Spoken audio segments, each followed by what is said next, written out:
Un livre qui a tout d'une romance mais qui n'en est pas une? Salutations à militaires et d'ailleurs, et aujourd'hui on va parler de La couleur du mensonge d'Erin Beatty. C'est une trilogie où on va suivre l'histoire de Sage Fowler, qui est une héroïne intelligente, forte, qui a beaucoup de courage malgré son apparence chétive. Pour le tome 1, on va entrer dans un monde où ce sont les entremetteuses qui décident et qui déterminent en fait le paysage politique grâce aux unions qu'elles font avec les familles les plus influentes.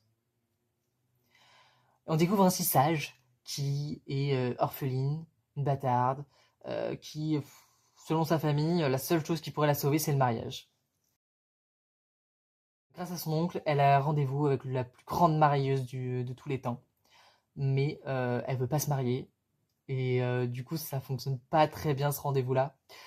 Mais la marieuse capte son intelligence et décide de l'engager pour coordonner le Concordium.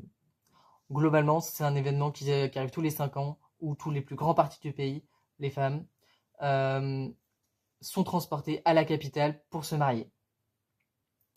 Donc là, elle va devoir le coordonner, elle va devoir coordonner ses filles avec l'armée autour pour les protéger, parce que le chemin va être semé d'embûches. Très vite, une des personnes de l'armée va demander à Sage de jouer un peu double jeu et d'espionner pour le compte de l'armée, pour avoir des informations, etc., parce qu'il soupçonne un complot avec les pays frontaliers. Et effectivement, ils vont peut-être souvent subir des attaques et ça risque d'être très très étrange.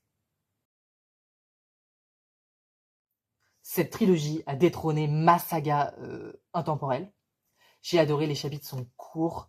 Euh, si vous avez aimé Frida McCallan, elle existait déjà bien avant, mais du coup on est sur des chapitres très courts, avec des cliffhangers à chaque fin de chapitre, avec un plot twist à la fin. J'ai toujours été perturbé, enfin genre j'ai adoré chaque livre. Ça, j'ai hyper attachante, ça donne très envie. Suivre une héroïne forte, ça fait plaisir. L'autrice a su s'adapter pour en fait continuer à être aussi surprenante au fur et à mesure de la saga. Qu'est-ce que vous en pensez? Est-ce que vous l'avez lu? Et est-ce que vous arriverez à faire tomber les masques sans jamais faire tomber le vôtre?